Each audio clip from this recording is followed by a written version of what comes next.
Before I go to budget speech ఒక చిన్న request అధ్యక్ష మీతోని. ఎందుకంటే అధ్యక్ష బడ్జెట్ అనేటువంటిది ఈ శాసనసభకు చాలా ముఖ్యమైనటువంటిది. అంటే మన శాసనసభ నిర్వహించే అతి ముఖ్యమైన కార్యక్రమాల్లో బడ్జెట్ పాసింగ్ అనేటువంటిది one of the important agenda. నా రిక్వెస్ట్ ఏంటంటే అధ్యక్ష కొంచెం సమయం ఇవ్వండి మాకు. నిన్న బట్టి గారి 72 పేజీల ఉపన్యాసాన్ని చాలా శ్రద్ధగా విన్నాం. ఒక 500 పేజీల పెన్ డ్రైవ్ కూడా ఇచ్చారు. నిన్న మీరు మాకు సెలవు కూడా ఇచ్చారు, బాగా ప్రిపేర్ కండి, చదువుకొని రండి అని మీరు సెలవు ఇస్తే ఆ 500 పేజీల పెన్ డ్రైవ్ చదువుకున్నాం. 72 పేజీల పుస్తకాన్ని ప్రసంగాన్ని బాగా విన్నాం. చిన్నప్పుడు నేను లాస్ట్ దాకున్నా, నేను ఉన్నాను సార్. నా అప్పీల్ అదే చెప్దాం అనుకుంటున్నా. ఎందుకంటే అధ్యక్ష మేము స్కూల్కి పోయేటప్పుడు కాలేజీ ఉన్నప్పుడు కూడా ఇంత శ్రద్ధగా చదివినామో లేదో కానీ ఈ తెలంగాణ రాష్ట్ర ప్రజల కోసం, ఈ రాష్ట్ర ప్రజల సంక్షేమాన్ని దృష్టిలో పెట్టుకొని బాగా ప్రిపేర్ అయ్యి వచ్చినాం అధ్యక్ష. నా రిక్వెస్ట్ ఏంటంటే బట్టి గారు చాలా అనుభవజ్ఞులు, బాగా సమాధానం చెప్పగలిగిన శక్తివంతులు. సో మధ్య మధ్యలో ఈ మినిస్టర్స్ ఇంటరప్షన్స్ లేకుండా చూడాలని మేము సవినయంగా విజ్ఞప్తి చేస్తూ ఉన్నాం. అధ్యక్ష ప్రభుత్వానికి ఓపిక ఉండాలి. శ్రీధర్ బాబు గారు, మీకు సహనశీలత ఉండాలి, సహనశీలత ఉండాలి, ఓపిక ఉండాలి. సో అందువల్ల నేను మీతో కోరేది, చూడండి అధ్యక్ష, నేను స్టార్ట్ చేయకముందే ఇట్లా డిస్టర్బ్ చేస్తే ఎట్లా అధ్యక్ష? ఇట్లా అయితే ఎట్లా అధ్యక్ష? నేను ఏమంటున్నా అధ్యక్ష, నేను అనేది ఒకటే అధ్యక్ష, నేను మాట్లాడిన దాంట్లో మీరు మధ్య మధ్యలో ఇంటరప్షన్ కాకుండా గౌరవనీయులు ఉప ముఖ్యమంత్రి గారు తన సమాధానంలో మీరు మాకు చెప్పండి, గట్టిగా చెప్పండి. ఎలియా మినిస్టర్ గారు మాట్లాడినా మాకు అభ్యంతరం లేదు, బట్టి గారు మాట్లాడితే అభ్యంతరం లేదు, వారి సంబంధిత మంత్రి బడ్జెట్. కానీ మిగతా మంత్రులు డిస్టర్బ్ చేసి దయచేసి, ఎందుకంటే వాళ్ళ పద్దులు వచ్చినప్పుడు వాళ్ళు మాట్లాడుకోమనండి, కానీ డిస్టర్బెన్స్ లేకుండా చూడాలని మిమ్మల్ని విజ్ఞప్తి చేస్తున్నారు. నథింగ్ సార్, మీ సలహా సూచననే అందరం కూడా పాటించాలని కోరటానికి మీ ద్వారా అధ్యక్ష అర్థవంతమైన చర్చ జరగాలని మేము కూడా ఆశిస్తా ఉన్నాం అధ్యక్ష.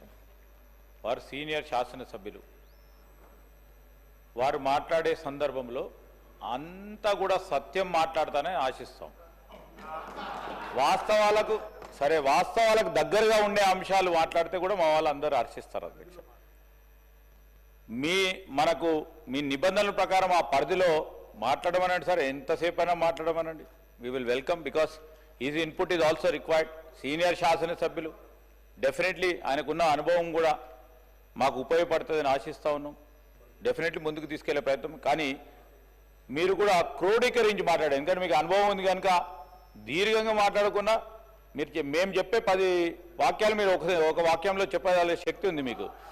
సో ఆ విధంగా మాట్లాడితే మనం సమయం కూడా వృధా కాకుండా ఉంటుందని గౌరవ సభ్యులను కోరుతా ఉన్నాను అధ్యక్ష. శ్రీధర్ బాబు గారు అంతా తెలివితేటలయితే లేవు అధ్యక్ష. సో ఆయన చాలా తెలివి కలవాడు. అది ఏం మాట్లాడాలో మరి రాసిస్తే అదన్నీ చదివేస్తాం సపరేట్గా. అధ్యక్ష మా ప్రసంగం ఎట్లుంటుంది, బట్టి గారు చెప్పిన ప్రసంగాన్ని బట్టి మా ప్రసంగం ఉంటుంది. ఇకపోతే అధ్యక్ష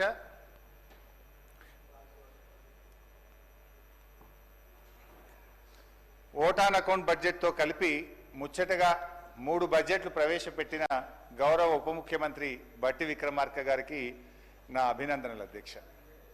అదేవిధంగా అధ్యక్ష భారతదేశంలోనే అత్యధికంగా 14 సార్లు బడ్జెట్ ప్రణాళికలను రూపొందించి రికార్డు సృష్టించిన మన రాష్ట్ర ఆర్థిక శాఖ ప్రత్యేక ప్రధాన కార్యదర్శి కె రామకృష్ణారావు గారికి కూడా నా శుభాకాంక్షలు తెలియజేస్తున్నాను.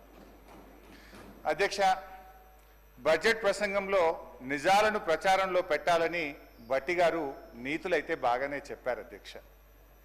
బట్టి గారు ఈ సంవత్సరం ప్రవేశపెట్టిన బడ్జెటు గట్టి బడ్జెటా, వట్టి బడ్జెటా అనేది పరిశీలించే ముందు ఒక్కసారి గత సంవత్సరం బట్టి గారు పెట్టినటువంటి బడ్జెట్ను ఒక్కసారి సమీక్షించుకుందాం.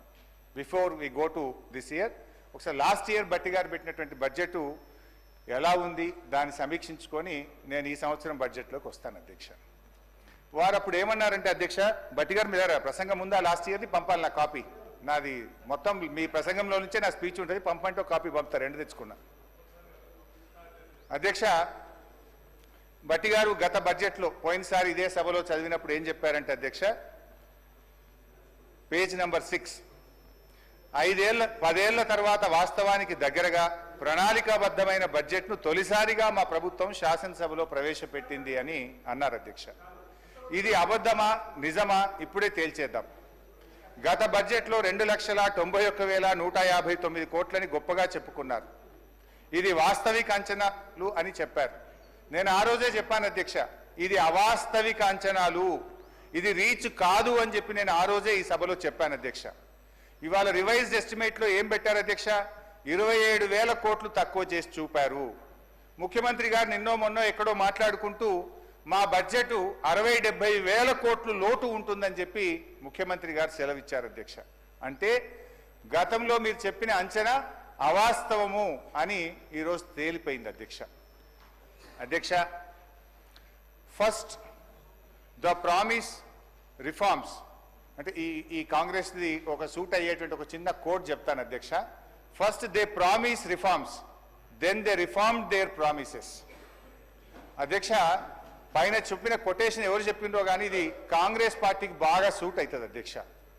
ఎన్నికల ముందు మార్పు పేరిట వాగ్దానాలు ఇచ్చారు, ఎన్నికలయ్యాక ఆ వాగ్దానాలను ఏమార్చారు. సింపుల్గా స్ట్రైట్గా చెప్పాలంటే అధ్యక్ష, ఎన్నికల ముందు ఏమన్నారు? ఎల్ఆర్ఎస్ వద్దు, నో ఎల్ఆర్ఎస్ నో బీఆర్ఎస్ అన్నారు. ఎల్ఆర్ఎస్ ఉచితంగా చేస్తామన్నారు. కానీ ఇప్పుడు ఏమంటున్నారంటే ముక్కుబిండి ఎల్ఆర్ఎస్ వసూలు చేస్తాం, ఎల్ఆర్ఎస్ కట్టాల్సిందే అని ఇలా పేద ప్రజల రక్త మాంసాలు పీల్చి ఇలా ఎల్ఆర్ఎస్ ను వసూలు చేస్తా ఉన్నారు. రెండవది అధ్యక్ష, ఆనాడు బట్టి గారు, సీతక్క గారు, ఉత్తమ్ కుమార్ రెడ్డి గారు ఫార్మాసిటీకి మేము భూములు సేకరిస్తా ఉంటే ఆ రోజు అక్కడ పాదయాత్ర చేసి పచ్చటి భూములు ఎలా తీసుకుంటారు, మా ప్రభుత్వం అధికారంలోకి వస్తే ఫార్మాసిటీ భూములు తిరిగి వాపస్ ఇస్తాము అన్నారు. ఈ రోజు ఏమంటున్నారు అధ్యక్ష? ఇంకా 14,000 లాక్కుంటాం, ఈ 16,000 ఇచ్చుడు లేదు కానీ ఇంకా 14,000 లాక్కుంటామని చెప్పి బలవంతంగా ఇలా రైతుల నుంచి భూములు సేకరించి ఆ ఫార్మాసిటీ పేరును అందంగా ఫ్యూచర్ సిటీ అని చెప్పి పెట్టి ఇవాళ తిరిగి భూములు లాక్కుంటున్నారు అధ్యక్ష. ఆనాడు ప్రభుత్వ భూములు అమ్మితే, నిరర్ధకమైన ఆస్తులు అమ్మితే ప్రభుత్వ భూములు ఎట్లా అమ్ముతారు, ఇది పెద్దలిచ్చిన ఆస్తి, రేపు బొందబెట్టడానికి జాగుంటదని గంభీరమైన ఉపన్యాసాలు చేశారు.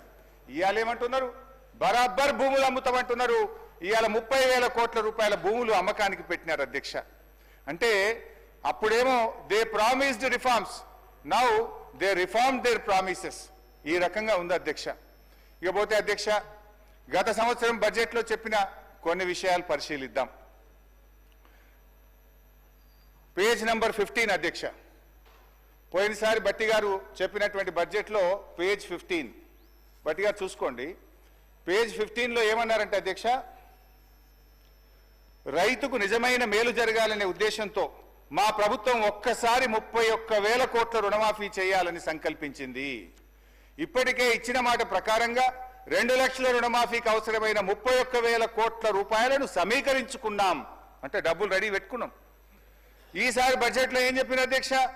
20,000 కోట్లు మాత్రమే చేశారు అని చెప్తున్నారు అధ్యక్ష. పోనీ మిగతాది ఎప్పట్లోగా చేస్తారో చెప్పడం లేదు అధ్యక్ష. ఇంకా ఆ ఉపన్యాసంలో బట్టి గారు ఎంత దూరం పోయి మమ్మల్ని విమర్శించిందంటే అధ్యక్ష, సిగ్గుచేట అధ్యక్ష. చేతగానమ్మకు మాటలు ఎక్కువ అన్నట్లు రుణమాఫీలో పూర్తిగా విఫలమైన గత ప్రభుత్వ నాయకులు మా చిత్తశుద్ధిని శంకిస్తూ ప్రజలను తప్పుదోవ పట్టించేందుకు శతవిధాల ప్రయత్నం. ఎంతో గౌరవం అధ్యక్ష. ఇవాళ ఎవరు చేతగానోళ్ళు అధ్యక్ష? ఇవాళ చేతగానోళ్ళు ఎవరు, మాట తప్పినోళ్ళు ఎవరు, చిత్తశుద్ధి లేని వాళ్ళు ఎవరో ఈ శాసనసభ సాక్షిగా ఈ రాష్ట్ర ప్రజలందరికీ అర్థమైంది కదా అధ్యక్ష. ఏమైంది? 31,000 కోట్లు నిధులు సమీకరించుకున్నామని మీ ప్రసంగంలో చాలా గట్టిగా చెప్పారు కదా. ఏమైంది బట్టి గారు అని చెప్పి నేను అడుగుతా ఉన్నా. అదేవిధంగా పేజ్ నంబర్ 17 అధ్యక్ష, రైతు భరోసా పేరిట ఎకరానికి 15,000 చెల్లించాలి మా ప్రభుత్వ సంకల్పం అన్నారు. ఏమైంది మీ సంకల్పం? ఎక్కడ పోయింది మీ రైతు భరోసా పథకం? పేరు మార్చారు తప్ప 15,000 ఇవ్వలేదు. పోయిన బడ్జెట్ స్పీచ్ లో 15,000 ఇస్తామని చెప్పి స్పష్టంగా మీ ఉపన్యాసంలో చెప్పారు. వానకాలం ఎగబెట్టిండ్రు, యాసంగికి 12,000 అన్నారు. ఆ 12,000 కూడా సగం మందికి కూడా ఇవ్వని పరిస్థితి ఉన్నది అధ్యక్ష. అధ్యక్ష, పేజ్ నంబర్ 27 అధ్యక్ష. పేజ్ నంబర్ 27లో బడ్జెట్లో రైతులతో పాటు కౌలు రైతులకు గతంలో కన్నా భిన్నంగా రైతు భరోసా సాయాన్ని ఇవ్వడానికి మార్గదర్శకాలు చేసుకున్నాం. కౌలు రైతులకు రైతు బీమా కూడా ఇస్తాం. ఎంత గొప్పగా చెప్పిండ్రు అధ్యక్ష. అది విన్న కౌలు రైతుల గుండెలు ఉప్పొంగినాయి ఆ రోజు. కానీ ఇవాళ అదే కౌలు రైతుల గుండెలు ఔసిపోతున్నాయి అధ్యక్ష. ఎందుకు ఇప్పుడు ఏమంటున్నారంటే రైతులు కౌలు రైతులు మీరే ఇద్దరు చూసుకోవాలని చెప్పి వ్యవసాయ మంత్రి గారు సెలవిచ్చారు అధ్యక్ష. కౌలు రైతుల బీమా గురించి అయితే మొత్తానికే మర్చిపోయింది అధ్యక్ష. ఈసారి భట్టి గారి బడ్జెట్లో కౌలు రైతుల ప్రస్తావనే లేకుండా పోయింది అధ్యక్ష. ఇకపోతే అధ్యక్ష పేజ్ నంబర్ 19లో భట్టి గారు ఫసల్ బీమా పథకంలో చేరాం, అమలు చేస్తాం, రైతులు పైసా ఖర్చు లేకుండా మొత్తం ప్రీమియం ప్రభుత్వమే చెల్లిస్తుంది అంటే మేము కూడా సంతోషపడి ఇక్కడ కూర్చొని బల్లలు కొట్టినాం అధ్యక్ష. సంతోషపడ్డాం అధ్యక్ష. బడ్జెట్లో 1300 కోట్ల రూపాయలు పెట్టామని చెప్పారు. మరి ఏమైంది? ₹1 విడుదల చేసింది లేదు, ఫసల్ బీమా అమలు చేసింది లేదు. రైతులు వడగళ్ల వాన వల్లనో అకాల వర్షాల వల్ల నష్టపోయిన రైతులకు కన్నీళ్లే మిగిల్చింది తప్ప ₹1 కూడా ఈ ప్రభుత్వం బీమా కింద చెల్లించలేదు అని చెప్పి నేను మనవి చేస్తా ఉన్నాను అధ్యక్ష. ఇక మహిళల గురించి భట్టి గారు 34వ పేజ్ చాలా గొప్పగా చెప్పారు. పేజ్ 34లో వచ్చే 5 సంవత్సరాల్లో ₹1,00,000 వడ్డీ లేని రుణాలు అందించాలని మా ప్రభుత్వం సంకల్పించింది. ఇది పోయిన బడ్జెట్లో చెప్పారు, ఈ బడ్జెట్లో కూడా చెప్పారు అధ్యక్ష. ఏంటి అధ్యక్ష నిజాలు ఏంటి అధ్యక్ష? ఈ ఆర్థిక సంవత్సరంలో వడ్డీ లేని రుణాలకు సంబంధించి ఈ రోజు వరకు ₹1 కూడా ఈ ప్రభుత్వం విడుదల చేయలేదు. వడ్డీ లేని రుణాల పరిమితిని గత ప్రభుత్వంలో మేమిచ్చిన 5 లక్షల రూపాయలకు పెంచింది, 5 లక్షల రూపాయల కంటే ఎక్కువ పెంచింది లేదు. ఇదే శాసనసభలో గత శాసనసభలో మేము అడిగిన ప్రశ్నకు సమాధానంగా 5 లక్షల రూపాయల వరకు మాత్రమే వడ్డీ లేని రుణం వర్తిస్తుందని ఇది అసెంబ్లీ ఆన్సర్ అధ్యక్ష. ఇదే అసెంబ్లీలో నేను అడిగిన ప్రశ్నకే మీరు మహిళలు తీసుకున్న మొత్తం రుణాలకు వడ్డీ లేని రుణం ఇస్తారా, ఏ రకమైన పద్ధతుల్లో మీరు మహిళలకు వడ్డీ లేని రుణం అందిస్తారు అంటే ఆనాటి బీఆర్ఎస్ ప్రభుత్వం ఇచ్చిన జీవో 15కు అనుగుణంగా జీవో 27 12/3/2015లో బీఆర్ఎస్ ప్రభుత్వం ఇచ్చిన జీవో ప్రకారమే 5 లక్షల రూపాయల వరకు మాత్రమే వడ్డీ లేని రుణం వర్తిస్తుందో అని ఇదే అసెంబ్లీలో చెప్పారు. మరి ఇదే అసెంబ్లీలో భట్టి గారు లేచి మహిళలు తీసుకున్న మొత్తం రుణాలకు వడ్డీ లేని రుణం వర్తిస్తుంది అంటున్నారు. అంటే మహిళా మంత్రి సీతక్క గారు చెప్పింది నిజమా, ఆర్థిక మంత్రి భట్టి గారు చెప్పింది నిజమా? ఎంతకాలం మహిళలు ఈ రకంగా మోసం చేస్తారు? నేను భట్టి గారిని సూటిగా అడుగుతా ఉన్నాను అధ్యక్ష. మహిళా సంఘాలు తీసుకున్న మొత్తం రుణానికి వడ్డీ లేని రుణం వర్తించినట్టయితే ఆ ఉత్తర్వులు సభ ముందు పెట్టండి, ఆ ఉత్తర్వులు మాకు అందించండి. లేదంటే ఈ సభను తప్పుదో పట్టించినందుకు, మహిళా లోకాన్ని మోసం చేసినందుకు బేషరతుగా క్షమాపణ చెప్పాలని చెప్పి నేను డిమాండ్ చేస్తా ఉన్నాను అధ్యక్ష. తన బడ్జెట్ ప్రసంగంలో పోయినసారి ఈసారి పేజ్ నంబర్ 35లో స్కూల్ యూనిఫామ్లు కుట్టినటువంటి మహిళా సంఘాలకు కుట్టు ఛార్జీల కింద 50 నుంచి ₹75 పెంచాం, ₹75 మహిళా సంఘాలకు అందించామని చెప్పి బడ్జెట్ ప్రసంగంలో పోయినసారి చెప్పారు, ఈసారి కూడా చెప్పారు అధ్యక్ష.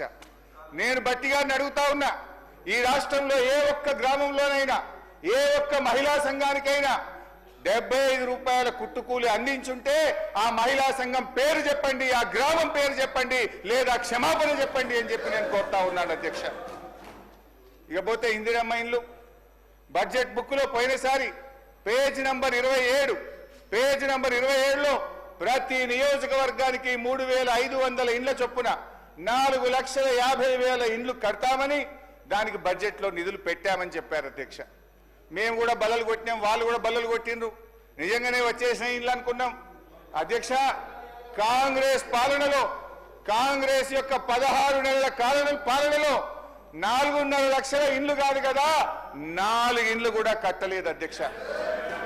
నేను భట్టి గారిని అడుగుతున్నా, పోనీ మీ మధ్యలో ఎక్కడైనా ఒక్క ఇల్లు కట్టారా చెప్పండి, ఎడగట్టారో పోదాం చూద్దాం. ఒక్క ఇల్లున్నా కట్టారా ఏడాది కాలంలో అని చెప్పి నేను అడుగుతా ఉన్నాను అధ్యక్ష.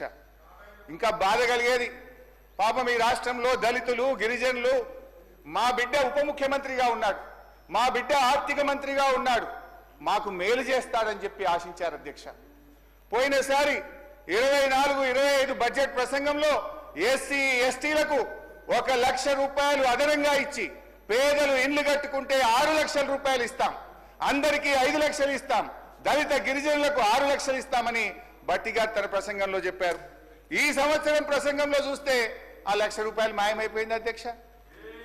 ఆ 1 లక్ష రూపాయలు మాయమైపోయింది అధ్యక్ష. అంటే దళిత గిరిజనులను ఈ ప్రభుత్వం మోసం చేసింది, దగా చేసింది అని చెప్పి నేను ఈరోజు చెప్తా ఉన్నాను అధ్యక్ష. నేను I appeal honourable deputy CM గారు, మీరు ఒక దళిత బిడ్డగా మీరంటే మాకు ఎంతో గౌరవం.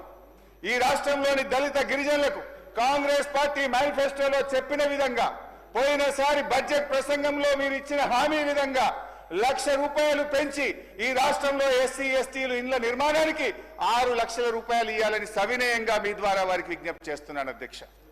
ఐ థింక్ మీరు కూడా నా మాటతో అంగీకరిస్తారని భావిస్తున్నాను స్పీకర్ గారు. అధ్యక్ష, నిరుద్యోగులకు ఇచ్చిన వాగ్దానం ఇది పేజ్ నంబర్ 6.